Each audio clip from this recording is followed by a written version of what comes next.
ആകാശവാണി. നമസ്കാരം. വാർത്തകൾ വായിക്കുന്നത് സോഫിയ ഡാനിയൽ.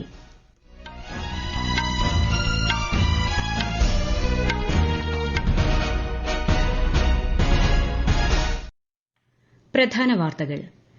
ഇന്ത്യൻ സായുധ സേനയുടെ ധീരതയെയും അർപ്പണബോധത്തെയും പ്രശംസിച്ച് രാഷ്ട്രപതി ദ്രൌപദി മുർമു.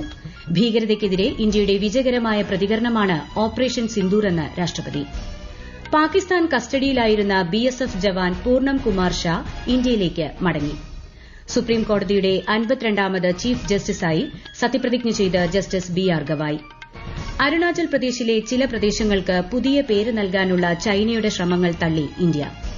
സംസ്ഥാനത്ത് പ്ലസ് 1 അപേക്ഷകൾ ഇന്നു മുതൽ സ്വീകരിച്ചു തുടങ്ങും. ഖേലോ ഇന്ത്യ യൂത്ത് ഗെയിംസിന് നാളെ ബീഹാറിൽ സമാപനം. 122 മെഡലുകളുമായി മഹാരാഷ്ട്ര മുന്നിൽ. വാർത്തകൾ വിശദമായി. ഇന്ത്യൻ സായുധ സേനയുടെ ധീരതയെയും അർപ്പണബോധത്തെയും പ്രശംസിച്ച് രാഷ്ട്രപതി ദ്രൌപദി മുർമു. ഭീകരതയ്ക്കെതിരെ ഇന്ത്യ വിജയകരമായ പ്രതികരണമാണ് നടത്തിയതെന്നും സേനാ നേതൃത്വവുമായുള്ള കൂടിക്കാഴ്ചയിൽ രാഷ്ട്രപതി വ്യക്തമാക്കി. സംയുക്ത സേനാ മേധാവി ജനറൽ അനിൽ ചൌഹാൻ, കരസേനാ മേധാവി ജനറൽ ഉപേന്ദ്ര ദ്വിവേദി, നാവികസേനാ മേധാവി അഡ്മിറൽ ദിനേശ് കെ ത്രിപാഠി, വ്യോമസേനാ മേധാവി air chief marshal A P. Singh എന്നിവരാണ് ഓപ്പറേഷൻ സിന്ദൂറിന്റെ വിശദാംശങ്ങൾ പങ്കുവയ്ക്കുന്നതിനായി രാഷ്ട്രപതിയെ നേരിൽ കണ്ടത്.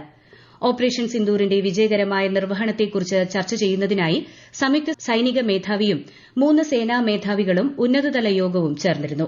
സേനകളുടെ ഏകോപിച്ചുള്ള പ്രവർത്തനവും തന്ത്രപരമായ മാർഗ്ഗനിർദ്ദേശങ്ങളും സൈനിക നീക്കത്തിന്റെ വിജയത്തിന് പിന്നിൽ പ്രവർത്തിച്ചതായി യോഗം വിലയിരുത്തി. പാകിസ്ഥാൻ കസ്റ്റഡിയിലായിരുന്ന ബിഎസ്എഫ് ജവാൻ പൂർണം കുമാർ ഷാ ഇന്ത്യയിലേക്ക് മടങ്ങിയെത്തി. അട്ടാരി അതിർത്തി വഴി ഇന്ന് രാവിലെയാണ് അദ്ദേഹം തിരികെയെത്തിയത്.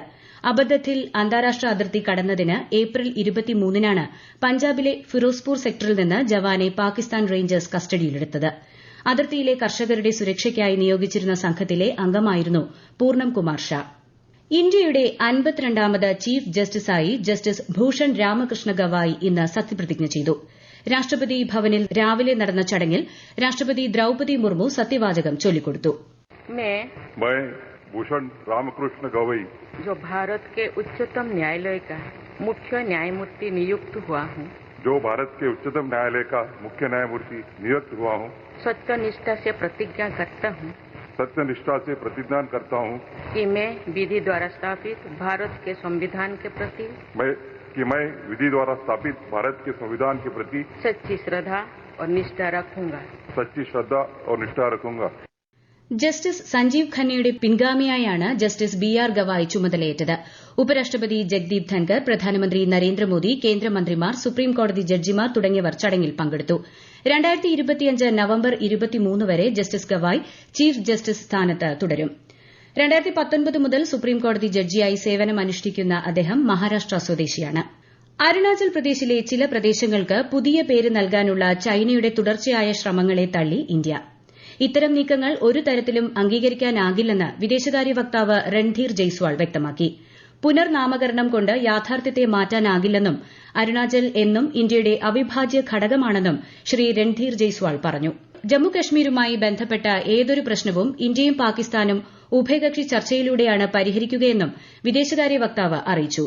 അതിർത്തി കടന്നുള്ള ഭീകരതയ്ക്ക് നൽകുന്ന പിന്തുണ ഉപേക്ഷിച്ചെന്ന് പാകിസ്ഥാൻ വിശ്വസനീയമാം വിധം ബോധ്യപ്പെടുത്തും വരെ സിന്ധു ജല കരാർ റദ്ദാക്കിയതിൽ മാറ്റമുണ്ടാകില്ലെന്നും അദ്ദേഹം വ്യക്തമാക്കി. ജമ്മുകശ്മീരിലെ ഹിരാനഗർ സെക്ടറിൽ അതിർത്തി നിവാസികൾക്കായി 600 പുതിയ ബങ്കറുകൾ നിർമ്മിക്കുമെന്ന് കേന്ദ്ര സഹമന്ത്രി ജിതേന്ദ്ര സിംഗ്. 2000 ബങ്കറുകൾ ഇതിനകം നിർമ്മിച്ചിട്ടുണ്ടെന്നും അദ്ദേഹം വ്യക്തമാക്കി. हिंदुस्तान में पहला ऐसा जिला कठुआ का जहां बंकर निर्माण का प्रयोग किया गया.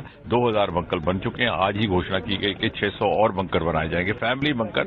और लोगों को परखने का मौका भी इन्हीं 4 दिनों में मिला. उन्होंने इनकार कर दिया जब उनके प्रशासन ने कहा कि हम आपके लिए कोई और विकल्पित स्थान ढूंढते हैं. उनका नहीं, यहाँ हमें बड़ी सुविधा भी है और यहाँ हमें सुरक्षित भी है. एक तरह के 1 रूम अपार्टमेंट तरह के वो फैमिली बंकर्स हैं. ഇന്ത്യൻ സൈന്യത്തിനും പ്രധാനമന്ത്രി നരേന്ദ്രമോദിക്കും അഭിവാദ്യം അർപ്പിച്ചുകൊണ്ട് ഇന്ന് തിരുവനന്തപുരത്ത് ത്രിവർണ്ണ സ്വാഭിമാന യാത്ര നടക്കും. വൈകിട്ട് മ്യൂസിയം ജംഗ്ഷനിൽ നിന്നാരംഭിക്കുന്ന തിരംഗ യാത്രയിൽ വിമുക്ത ഭടന്മാരും ദേശസ്നേഹികളും അണിചേരും.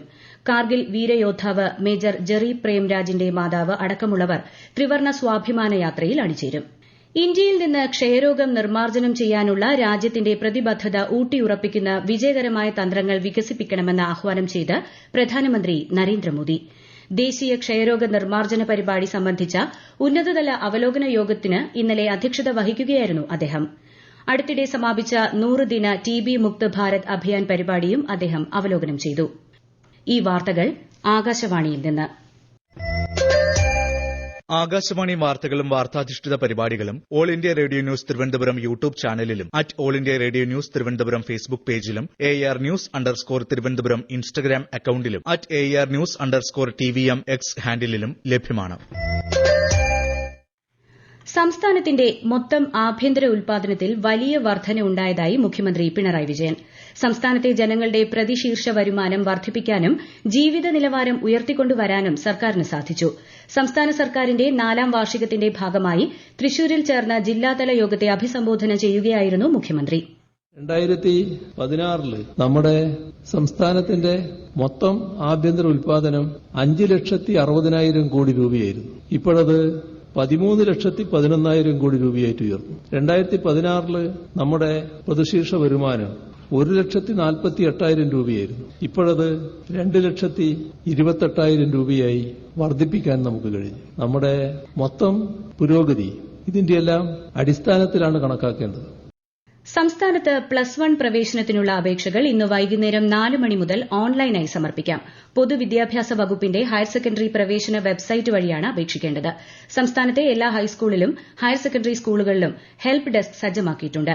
20 വരെയാണ് അപേക്ഷ സമർപ്പിക്കാൻ അവസരം. ട്രയൽ അലോട്ട്മെന്റ് 24-ന് നടക്കും. ജൂൺ 18-നാണ് ക്ലാസുകൾ ആരംഭിക്കുക. ഗവർണർ രാജേന്ദ്ര അർലേക്കർ ഇനി കേരളത്തിന്റെ വോട്ടർ. മുഖ്യ തെരഞ്ഞെടുപ്പ് ഓഫീസർ രത്തൻ യു ഖേൽക്കർ ഗവർണർക്ക് ഇന്നലെ പുതിയ വോട്ടർ തിരിച്ചറിയൽ കാർഡ് കൈമാറി. ബീഹാർ ഗവർണറായിരുന്ന അദ്ദേഹം ജനുവരിയിലാണ് കേരള ഗവർണറായി ചുമതലയേറ്റത്. UPSC ചെയർമാനായി ഡോക്ടർ അജയ് കുമാറിനെ രാഷ്ട്രപതി ദ്രൌപതി മുർമു നിയമിച്ചു. 1985 ബാച്ച് കേരള കേഡറിലെ മുൻ IAS ഉദ്യോഗസ്ഥനാണ് അദ്ദേഹം. പ്രതിരോധ സെക്രട്ടറിയായും ഡോക്ടർ അജയ് കുമാർ സേവനം അനുഷ്ഠിച്ചിട്ടുണ്ട്. പഞ്ചാബ് വിഷമദ്യ ദുരന്തത്തിൽ മരിച്ചവരുടെ എണ്ണം 23ആയി. 13 പേർ ആശുപത്രികളിൽ ചികിത്സയിലാണ്. പഞ്ചാബിലെ മജിദയിലാണ് വിഷമദ്യ ദുരന്തമുണ്ടായത്. സംഭവത്തിൽ 10 പേരെ അറസ്റ്റ് ചെയ്തു. മരിച്ചവരുടെ കുടുംബാംഗങ്ങളെ മുഖ്യമന്ത്രി ഭഗവന്ത് സിംഗ് മാൻ സന്ദർശിച്ചു. ആശ്രിതർക്ക് 10 ലക്ഷം രൂപ വീതം ധനസഹായവും പഞ്ചാബ് സർക്കാർ പ്രഖ്യാപിച്ചിട്ടുണ്ട്. ഖേലോ ഇന്ത്യ യൂത്ത് ഗെയിംസിന് നാളെ ബീഹാറിൽ സമാപനം. 122 മെഡലുകളുമായി മഹാരാഷ്ട്ര 1ാം സ്ഥാനത്താണ്.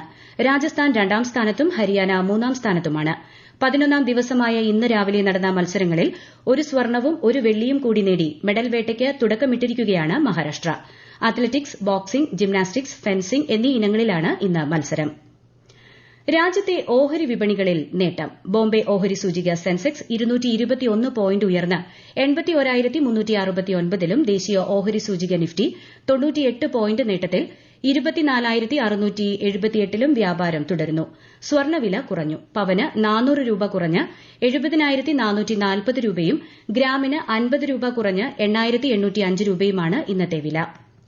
ഖാൻ യൂനിസിലെ ഗാസ യൂറോപ്യൻ ആശുപത്രിക്ക് നേരെ ഇസ്രായേൽ നടത്തിയ വ്യോമാക്രമണങ്ങൾക്ക് മറുപടിയായി ഇസ്രായേൽ നഗരങ്ങളിൽ റോക്കറ്റ് ആക്രമണ ശ്രമം നടത്തി അൽ ഖുദ്സ് ബ്രിഗേഡ്സ്. തെക്കൻ ഇസ്രായേലിലെ നിരവധി നഗരങ്ങളിൽ വ്യോമാക്രമണ സൈറണുകൾ മുഴങ്ങിയതായാണ് റിപ്പോർട്ടുകൾ. എന്നാൽ കാര്യമായ നാശനഷ്ടങ്ങൾ ഉണ്ടായിട്ടില്ലെന്ന് ഇസ്രായേൽ സൈന്യം അറിയിച്ചു. സിറിയയ്ക്കെതിരെ പ്രസിഡന്റ് ബഷർ അൽ അസദിന്റെ ഭരണകാലത്ത് ഏർപ്പെടുത്തിയിരുന്ന ഉപരോധങ്ങൾ പിൻവലിക്കുന്നതായി US പ്രസിഡന്റ് ഡൊണാൾഡ് ട്രംപ്. യുദ്ധത്തിൽ തകർന്ന രാഷ്ട്രത്തിന് സമാധാനത്തിന്റെ വഴി പിന്തുടരാൻ ഒരവസരം നൽകുന്നതായും ട്രംപ് പറഞ്ഞു. പ്രധാന വാർത്തകൾ വീണ്ടും.